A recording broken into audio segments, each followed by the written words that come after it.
గౌరవనీయులు గుంటకళ్ళ జగదీశ్వర రెడ్డి గారిని మాట్లాడాల్సిందిగా కోరుతున్నాను.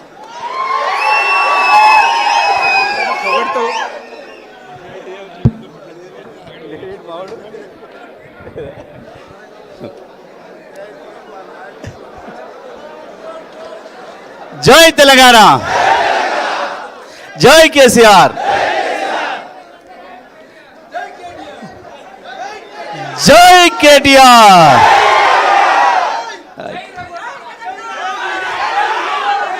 ఈరోజు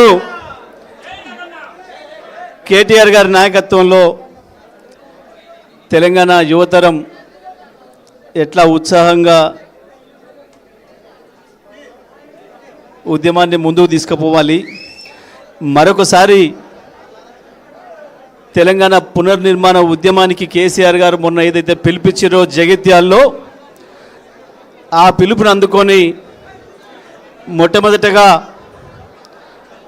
మేమే ప్రారంభం చేస్తాం. మళ్ళీ ఆనాడు సూర్యాపేటలో కాంగ్రెస్ను ఖతం కరో తెలంగాణ హాసిల్ కరో నినాదంతో ఏ జైత్యయాత్ర అయితే చేసినామో మళ్ళీ అదే మూల నుండి ప్రారంభం కావాలని చెప్పి మిత్రుడు యువకుడు రఘు అన్న, నేను వస్తా, తప్పకుండా కేసీఆర్ గారు ఏదైతే పిలిపించిండో తెలంగాణను మళ్ళీ మనం కాపాడుకోవాల్సిన సమయం వచ్చిందని చెప్పి కేసీఆర్ గారు ఏదైతే పిలిపించిండ్రో తప్పకుండా నేను కేటీఆర్ అన్న నాయకత్వంలో ఒక క్రమశిక్షణ కలిగిన సైనికులాగా నేను పనిచేస్తానా అని చెప్పి తను చెప్పడం వెంటనే కేటీఆర్ గారి దృష్టిని తీసుకుపోతే తప్పకుండా మనం 27 తారీఖు నాడు ప్లేనరీ జరుపుకోబోతున్నాం. 26 శుభారంభం చేసుకుందాం మంచిగా బ్రహ్మాండంగా అని చెప్పి వారు ఈరోజు సమయం ఇవ్వడంతో బీఆర్ఎస్ పార్టీలో చేరడానికి వచ్చిన మిత్రుడు రఘును స్వాగతించే ఈ కార్యక్రమానికి అధ్యక్షత వహిస్తున్న జిల్లా పార్టీ అధ్యక్షులు బడు లింగయ్య యాదవ్ గారు, పెద్దలు, తెలంగాణ రాష్ట్రానికి కేసీఆర్ గారు తెచ్చిన తెలంగాణ రాష్ట్రాన్ని ప్రపంచమంతటా పరిచయం చేసి భారతదేశంలో ఎవరైనా పెట్టుబడి పెట్టాలంటే చక్కగా హైదరాబాద్కి పోవాలి అనేటట్లుగా మొత్తం తెలంగాణను ప్రపంచానికి పరిచయం చేసిన మన నాయకుడు హైదరాబాదును ప్రపంచంలోని అతి పెద్ద నగరాల ముందు నిలబెట్టి పెద్ద పెద్ద వాళ్ళే, ఆయన ఎవరు తమిళ ఆయన కాదు ఇంకా పెద్ద ఆయన ముసలాయన రజనీకాంత్ అనేట ఆయన వచ్చి, అరే నేను హైదరాబాద్కి వచ్చినా పొరపాట్ల డల్లాస్ పోయినా న్యూయార్క్ పోయినా నాకు అర్థం కావట్లేదు అని చెప్పి హైదరాబాద్ను చూసి పొగిడేంత గొప్పగా హైదరాబాద్ను తయారు చేసిన మన యువ నాయకుడు కేటీఆర్ గారికి, హుజూర్నగర్ నియోజకవర్గ సమన్వయకర్త పెద్దలు సీనియర్ నాయకులు ఉద్యమ సహచరులు ఒంటేది నరసింహారెడ్డి గారికి, వేదిక మీద ఉన్న మిత్రులు ఎమ్మెల్సీ తాత మధు గారికి, అదేవిధంగా రాకేష్ రెడ్డి గారికి, మార్పెద్ది శ్రీనివాస్ గౌడ్ గారికి, ఉద్యమ మిత్రులు ప్రవీణ్ రెడ్డి గారికి, మిత్రులు పల్లె రవి గారికి, మల్లికార్జున రెడ్డి గారికి, వేదిక మీద ఉన్న మన విద్యార్థి విభాగం అధ్యక్షులు గెల్లి శ్రీనివాస్ గారికి, ఇతర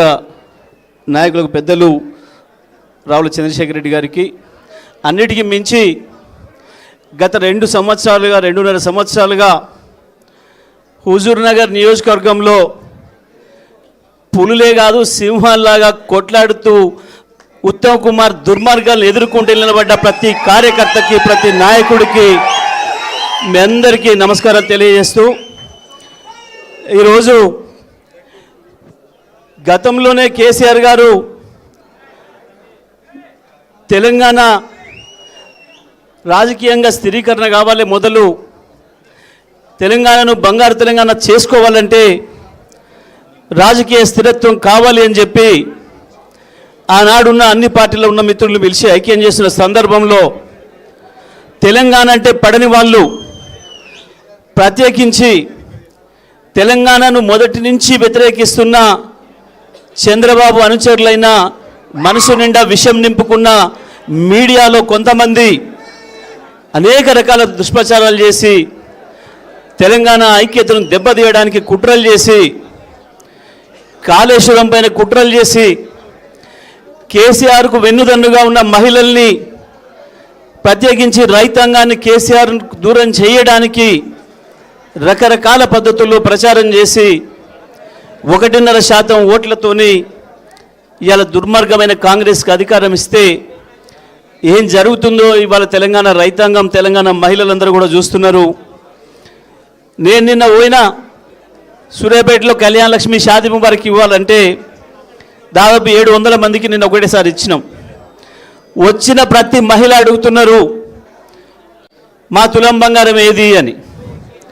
మా తులం బంగారం ఏది, మొదలు మాకు తులం బంగారం ఇవ్వండి,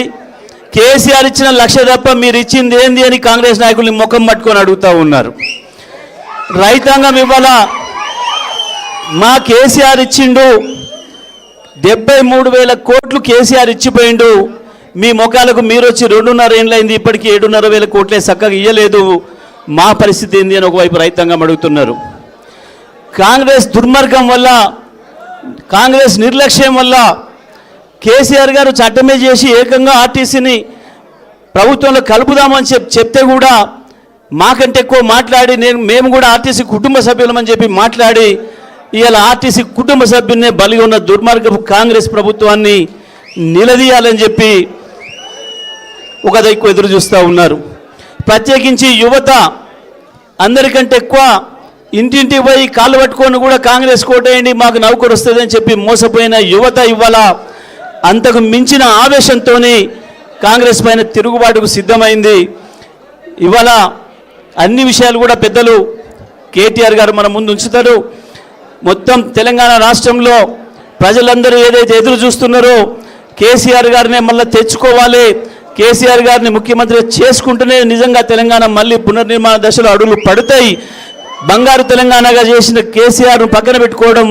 మన తెలివి తక్కువ తనమైంది, మనం మెడలో ఉన్న బంగారం పోగొట్టుకున్న పరిస్థితి వచ్చింది అని చెప్పి ఏదైతే బాధపడుతున్నారో ఆ వైపు బీఆర్ఎస్ పార్టీని నడుపుతూ 2.5 సంవత్సరాలుగా అద్భుతంగా తన పోరాట పటిమతోని తెలంగాణ యువతకు, తెలంగాణ పార్టీ క్యాడర్కు ఉత్సాహాన్ని నింపుతూ ముందుకు నడిపిస్తున్న పెద్దలు కేటీఆర్ గారిని ఈ సందర్భంగా ప్రసంగించాల్సిందిగా విజ్ఞప్తి చేస్తా ఉన్నాం.